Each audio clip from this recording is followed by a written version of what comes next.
This is Mac OS Ken. A rough patch for Apple and a rough year for tech. Apple wins again in the Fortnite fight, and catching up on some of last week's news around Apple Pay. It is Tuesday, the 25th of April, 2023. I'm Ken Ray, and this is news from Mac OS Ken. Brought to you by yours truly and sponsored by Factor, America's #1 ready-to-eat meal kit. Use code MacOSKen50 at factormeals.com/MacOSKen50 for 50% off your first box. This show is also supported by people like you, patrons through Patreon. Find out more and add your support at patreon.com/MacOSKen. Monday brought another downbeat, positive note on Apple, this one from Morgan Stanley. Both Apple Insider and Apple Must wrote up the note with different foci from each. Where they agree, though, it's going to get worse before it gets better. As with yesterday's note from JP Morgan, Morgan Stanley is looking for a decline in revenue for Apple for both the March quarter and the June quarter. In fact, the Apple Insider piece has the firm anticipating March quarter revenue and earnings per share that miss the street's expectations, though analysts allow for the possibility of a beat. The anticipated decline is said by the piece to be due to intensifying concerns about the impact of macro uncertainty and a more price-sensitive consumer. Over at Apple Must, they're accentuating the positives in the Morgan Stanley missive. According to that piece, Morgan Stanley expects the introduction of the Apple mixed reality headset in June will prompt interest. They also predict accelerating services growth in the June quarter. Apple has been damaged financially to some extent by foreign exchange instability, but this should now begin to ease, the analysts say. They argue this should make for higher gross margins into 2024. Additionally, the firm is looking for iPhone shipments and revenue to re-accelerate in 2024. It should be noted not everything in the Apple Insider piece was negative. While this year is certainly more precarious than recent years for consumer electronics, this time of year tends to be the worst in good years or bad. With that in mind, the site has Morgan Stanley indicating that a bad March quarter and a bad June quarter won't necessarily be bad for Apple stock. According to the firm, history would show that a March quarter beat and June quarter guide down doesn't necessarily drive a negative post-earnings stock reaction as investors look past the trough of the cycle to the upcoming iPhone launch. Morgan Stanley has a positive rating on Apple shares. The firm's price target on the shares is $180. One thing helping to grow fortunes for Apple is the used phone market. That is a market that is pretty much owned by iPhone, according to new numbers from Counterpoint research. Apple captured 49% of the global refurbished smartphone market in 2022 by the firm's reckoning. That was followed by Samsung at 26%. Sales of refurbished smartphones were up 5% in 2022, according to the report. That sounds great, though Counterpoint says that count could have been higher if not for China. Sales of refurbished phones in the Middle Kingdom were down 17% in 2022. That was due largely to a resurgence of COVID-19 and the introduction of COVID-0 policies negatively affecting demand. As for Apple, Counterpoint says the Cupertino company is the fastest growing brand in the used and refurbished sector globally. The firm goes on to say that secondary market demand is affecting new iPhone sales and service revenues in many markets. Would have been really cool if they had said how exactly, but they did not. At a guess, I would say refurbs are bad for new iPhone sales and good for Apple services.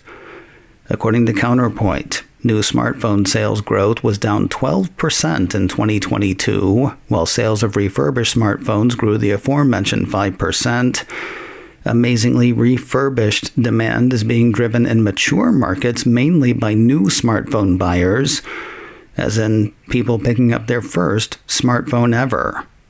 Meanwhile, demand for refurbished phones in emerging markets is being driven by people trading up from feature phones. Those data points could be seen as negatives where sales of truly new iPhones are concerned. That said, people getting their first ever iPhones has to be good for Apple's services segment. It's not just an iPhone to which they'll be new, but also Apple Care, the App Store, iCloud, and a plethora of other nickel-and-dime offerings. Apple has mostly won the latest round in its epic Fortnite fight. A piece from Bloomberg says the U.S. Ninth Circuit Court of Appeals has upheld everything decided by a lower court in a suit between the two companies back in 2021. Epic, maker of the Battle Royale game Fortnite, had argued that Apple's online marketplace policies violated federal law because they banned third-party app marketplaces on its operating system. That did not fly with Judge Yvonne Gonzalez-Rogers in 2021, and it did not fly with the Ninth Circuit this week. What did fly with the Ninth Circuit was Apple's security arguments against sideloading in third-party app stores. According to Bloomberg, the appeals court gave a strong nod to Apple's argument that it needs to closely police the applications that run on its ubiquitous phones to protect users against fraudsters, hackers, malware, and spyware. The site had the three-judge panel ruling. Apple makes clear that by improving security and privacy features, it is tapping into consumer demand and differentiating its products from those of its competitors, goals that are plainly pro-competitive rationales. Where both the Ninth Circuit and Judge Gonzalez-Rogers' side against Apple is on App Store steering, or lack thereof. In September 2021, says Bloomberg, Rogers concluded that Apple's policies prevent consumers from getting cheaper prices. That's because Apple doesn't allow developers on non-reader apps to tell potential customers in the App Store that they can pay less for digital goods and services on the web. Epic CEO Tim Sweeney tweeted a response on that part of the decision, saying, "Fortunately, the court's positive decision rejecting Apple's anti-steering provisions frees iOS developers to send consumers to the web to do business with them directly there." Or, not. In an emailed statement, Apple told Bloomberg the App Store continues to promote competition, drive innovation, and expand opportunity. We're proud of its profound contributions to both users and developers around the world. We respectfully disagree with the court's ruling on the one remaining claim under state law and are considering further review. It's been over a week since this next thing happened, but we're still playing catch-up, so big news a week ago. The Apple Card High Yield Savings Account has launched a week ago. 9 to 5 Mac ran a piece on Monday, the 17th of April, announcing the launch in the U.S. of the High Yield Savings Account. In a press release on the offering, the Cupertino company said Apple Card users can choose to grow their daily cash rewards with a savings account from Goldman Sachs, which offers a high-yield annual percentage yield of 4.15%, a rate that's more than 10 times the national average. As a refresher, says the piece from 9 to 5 Mac, Apple Card offers daily cash rewards at 3% for all purchases from Apple, 2% on all purchases using Apple Pay, and 1% on all other purchases. You can also get 3% daily cash back when you buy with Apple Pay at a selection of specific stores and retailers, including Ace Hardware, Exxon, Nike, T-Mobile, Uber Eats, Duane Reade, Mobile, Panera Bread, Uber, and Walgreens. Daily cash is not the only way to save. The 9 to 5 Mac piece says users can also deposit additional money using a linked bank account or their Apple Cash balance. In the savings account section of Apple Card in the Wallet app, Apple says accounts start earning interest on the day of the first deposit. Interest is compounded daily and paid at the end of the month, according to the company. From the What Took So Long file, Kroger has finally started accepting Apple Pay. In some locations anyway. Another piece from 9 to 5 Mac says the largest grocery chain in the U.S. started flipping that switch a little over a week ago.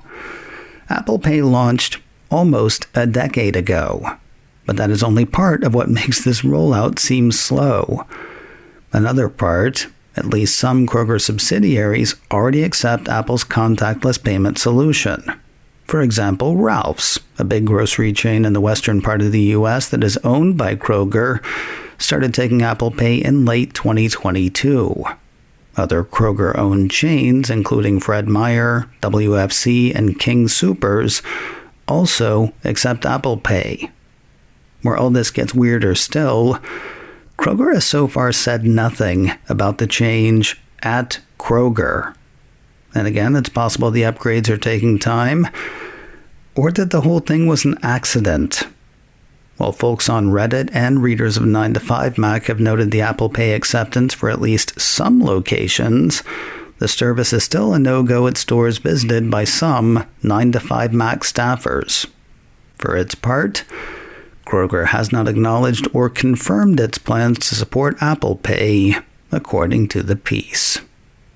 One more Apple Pay change while I was away. Mac Rumors ran a piece late last week saying that Tap to Pay on iPhone has gone live in Taiwan. Introduced a little over a year ago, the piece says the feature allows compatible iPhones to accept payments via Apple Pay, contactless credit and debit cards, and other digital wallets using only an iPhone. No additional hardware or credit card machine required. For Taiwan, initial payment partners include China Trust Bank and Tap Pay. Taipei Fubon Bank will add support to its payment platform later in the year, according to the report. More news in a moment, but first a word from today's sponsor, Factor, America's #1 ready-to-eat meal kit. One of the best meals I've had in a while was a recent meal from Factor. The sauce on the Parmesan chicken was rich and delicious, while the chicken itself, tender and tasty. If I didn't know it came from a box, I wouldn't know it came from a box. Just a great meal, and one that I can feel good about. Factor offsets 100% of its delivery emissions to your door. They source 100% renewable electricity for production sites and offices, and any seafood in their meals is sustainably sourced. Plus, no prep, no cooking, and no cleanup. 10 minutes in the oven or 2 minutes in the microwave, and you are eating well. With over 30 chef-prepared, dietitian-approved weekly options, there's always something new to try. So give it a try. Head to factormeals.com/macOSKen50 and use code macOSKen50 to get 50% off your first box. That's code macOSKen50 at factormeals.com/macOSKen50 to get 50% off your first box. factormeals.com/macOSKen50 and code macOSKen50. And a big thanks to Factor for sponsoring this week's show. All truths have been told, it seems. One of the earliest shows on Apple TV Plus has met its end. Variety says the Octavia Spencer series Truth Be Told will not be back for a 4th season. Spencer actually broke the news herself, saying in an Instagram post, "I wanted to share the news that after 3 seasons of seeking truth and justice, Poppy Scoville is going on a much-needed vacation." Scoville is the true crime podcaster who is the show's lead character. After thanking production partners, including Apple, cast members, and crew, Spencer ended the post, "Poppy Scoville signing off." Speaking for the Cupertino streamer, Head of programming for Apple TV Plus, Matt Chernis, was quoted as saying, "This show has given us the opportunity to not only witness Octavia's mesmerizing and nuanced portrayal of crime-solving podcaster Poppy Scoville, but to explore so many powerful and timely themes set against the backdrop of a captivating family drama. We can't wait to find our next project together." Assuming this was a cancellation, it is the second for the streaming service in recent days. Late last week, Apple TV Plus pulled the plug on Dear Edward after that series' first and only season. While the adventures of Poppy Scoville will not go on, the adventures of Eugene Levy will. Apple TV Plus issued a press release Monday saying The Reluctant Traveler with Eugene Levy has been picked up for a second season. On tap, the release says the second season follows Levy through Europe as he visits some of the continent's most beautiful and intriguing destinations, uncovering hidden local gems with new friends, and staying in remarkable and unique hotels along the way. Quoted in the release, show host and executive producer Levy says, "After experiencing season 1, I've come to realize it's true what they say about travel broadening the mind, and I guess my mind could still take some broadening. So I'm packing my suitcase again and looking forward, with a healthy dose of trepidation, to whatever adventures lie in store. Here's to trying new things, well, within reason." No word on when the second season will hit the stream. Season 1 of The Reluctant Traveler with Eugene Levy is available to stream now on Apple TV Plus. And finally today, congratulations to the crafty craft people behind the scenes on Bad Sisters and The Essex Serpent. Apple Insider says those two Apple TV Plus series picked up BAFTA Television Craft Awards over the weekend.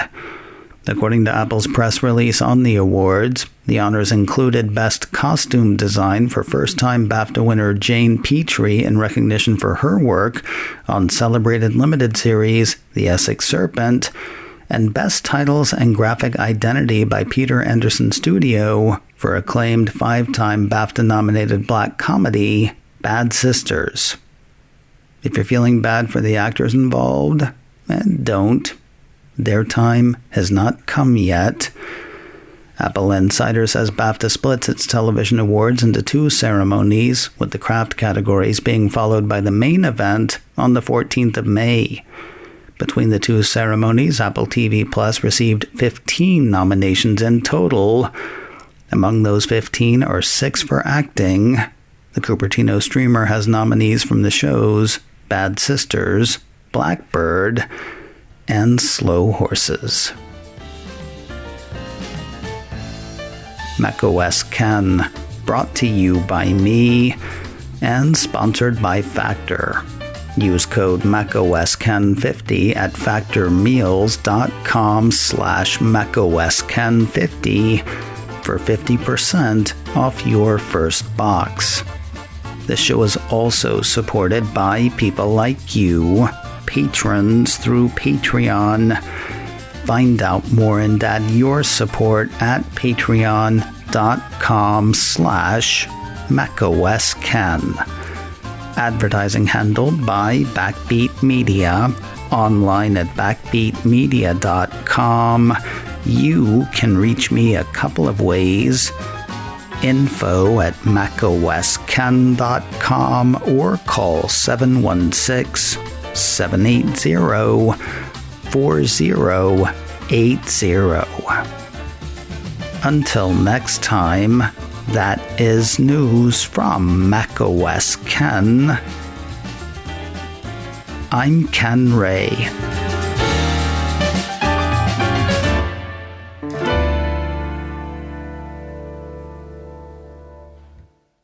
Ciao.